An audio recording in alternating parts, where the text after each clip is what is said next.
And this is a rare good start for Holy Cross because they're being outscored in the first period, Doug, 21-11 coming into this game. So you would think Bucknell would have the advantage the first 15 minutes. The ball squirts loose. Nobody sees it. Spring's going after it. And Spring takes a great angle, and he gets the ball. That's Alex incredible. Spring, another ground ball. Alex Spring had 8 ground balls last game, 8 ground balls the prior game. That guy, no reason he's an all Patriot League type long stick defender. He is one of the best in the league, no doubt.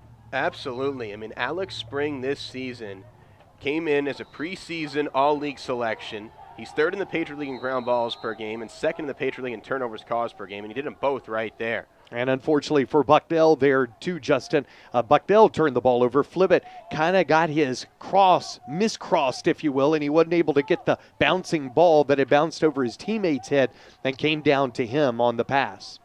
Sands providing pressure on Ortlieb. It's 1-0 Holy Cross. About 10 minutes remaining in the first quarter. Lone goal scored by John Vogel. It was his first of the year. Up the far side goes Holy Cross. They're going to squeak it into the offensive territory. Going to run a set piece here. Holy Cross comes in nationally ranked at 20th. It's the first time in program history they've been ranked this year. They were ranked another week earlier this year after a win against ranked Loyola. And Loyola was preseason number 1 in the Patriot League. Holy Cross, they were in the cellar, preseason 9th out of 9 teams. That's what the coaches thought of Holy Cross. But Lattimore's done a great job. This is a team that went 3-12 last year. They're already 3-3 this year. And this is the first year under Coach Lattimore's tutelage. So, some great things happening up in Worcester, and Coach Federaca would like to put a stop to it right here and now.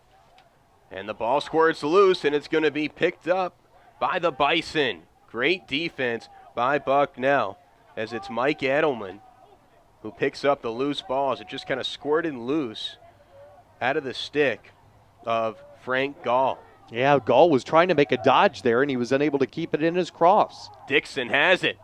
He's going to pass to Sands, and it goes wide. So a couple Bucknell passes have just gone awry. And it's going to be another turnover. So first we had a turnover from Sands, and now we have a rare turnover from Dixon. That was a great job Justin. That was a great job by Gaudreau to come up there and force him to kind of tightrope the sideline. The ball was popped out of his stick by Will, but they did say that he was already out of bounds before that ball went out. This is a very resilient Bucknell squad. Remember, they were down 4-1 on Tuesday, and they ended up winning 10-9. That's a turnover caused by the Bison. Will Sands picks it up. A couple substitutions occur. David Dixon walking into the 25-yard line. Spin move by the Greenwich, Connecticut native. Dump behind the cage to Sands. Back over to Doyle. And the offense resets here. Seems like Bucknell's a little nervous to start this game. Holy Cross obviously took a 1-0 lead, but as you said, Bucknell's used to coming back, but I don't know what it is. It just seems like they are a little on edge. Maybe they can get things untracked on this offensive possession. I think they're too tentative. I think they need to be more aggressive and shoot the ball. They're passing too much. Flibbett's going to rip, and he scores! Thomas Flibbett, 7th goal of the season. Let it ride, Thomas, and he sure does for the equalizer. Boy, what a great pass. We'll see it here on our replay in a moment. That really, again, got everybody on the far side of the field for Holy Cross, came over quickly to the near side. Flibbett was wide open. That was a laser shot. Flibbett, a preseason All-Patriot League selection. This is a guy who's going to just continue to shoot no matter what. And let's take a look at this feed from Dixon. It'll be at his 112th career assist. But Flibbett, 7th goal of the season. This guy had 4 goals for the first 5 games. He already has 3 this week during spring break. he likes Lewisburg spring break weather as opposed to down in Florida or something. Coach Federaca in this week's In the Herd called it Lacrosse Camp 2015 Spring Break in Lewisburg. So the guys end up loving it. They think that, no academics to worry about. The campus is quiet. There's really no distractions. They kind of own the place, the LAC squad. They really have. And sometimes, midway through a season in a very hotly contested Patriot League race, you need something to kind of get the distractions away. And going on the road doesn't always do that. But being on campus with only a lot of state swimmers there, it does it. Dump, and it's a goal! Alex Ryan with the goal off the beautiful feed from Doyle, who was behind the cage. and the Bison strike twice within the span of 40 seconds, and they catapult in front to take a 2-1 lead. What a great story for Alex Ryan here, and you see the tail end of that. Ryan didn't score but one goal coming into the last game there against Fairfield on Tuesday, and he had a hat trick. Maybe this is the first of 3 today for Alex. And I talked with Coach Federacker for that in the herd, and he said, you know what, the light bulbs just kind of come on for Alex. Better late than never. He's always had the physical tools, Doug. I mean, he's 6'4", about 220-pound block of muscle, and you're just kind of waiting for this guy to mature and develop on the field, and he's absolutely doing it this last week. See who's going to win this face-off. It will be Holy Cross, and they're going to go pass it backwards here, a little risky. Ortlieb getting harassed by Will Sands. We're about midway through the first period, 2-1 Bison lead. More full field pressure by the Bison. Look at this ride here. I love the defense. They were not doing this against Fairfield. They were letting Fairfield walk it up 50 yards. Holy Cross, just nowhere to go. They're just going to sling it down. Grimberg's going to try and intercept it. He's got to get back in the cage quickly, and he does. Boy, Holy Cross, the time was on. They had to get it into the box, and they just barely did. Grinberg, I don't know how he missed it with that huge cross he has, that goalkeeper's stick.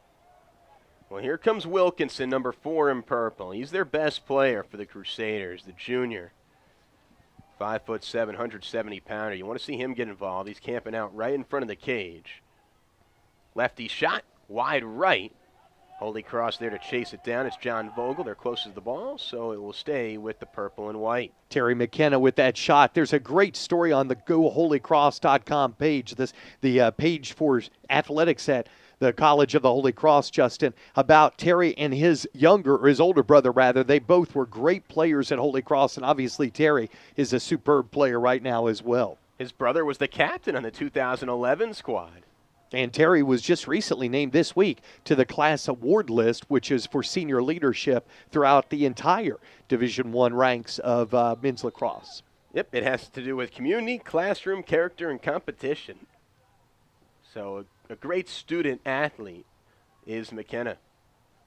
McKenna swings it to the top, over to Bierman. Looks like there are a lot of holes in Bucknell's zone right now. See if Holy Cross can exploit those. Holy Cross switches counterclockwise. Ground ball saved by Grimberg. Rebound is put back in. It'll be John Vogel with his second goal of the game after he had none through the first 6 games. Vogel's coming alive here in Lewisburg. We're all equal at 2, 6:05 to go. To say the least, Justin, John has been Johnny on the spot. I mean, both of those balls have pretty much come to him. Look, credit Grimberg. He had an initial save. The ball was still loose, and a great rebound there by Vogel. Nobody quite saw it. No, and it was one-on-one with Grimberg, and as you said, even Sam didn't really get a good eye on it. It'll be Tyler Purdue against Sammy Hine at the face-off. Purdue for Holy Cross's senior economics major. His father was an outstanding lacrosse player at Towson. Good bloodlines. And you see that a lot with these guys. If your father played lacrosse, you're probably going to play too. And they're great athletes, too. You'll find that most of the lacrosse players in high school played football, certainly, but may have also been on the track and field team, may have played baseball as well. You have to be a terrific athlete to play, particularly Division I men's lacrosse. Very fit. You need hand-eye coordination. You need stamina, endurance.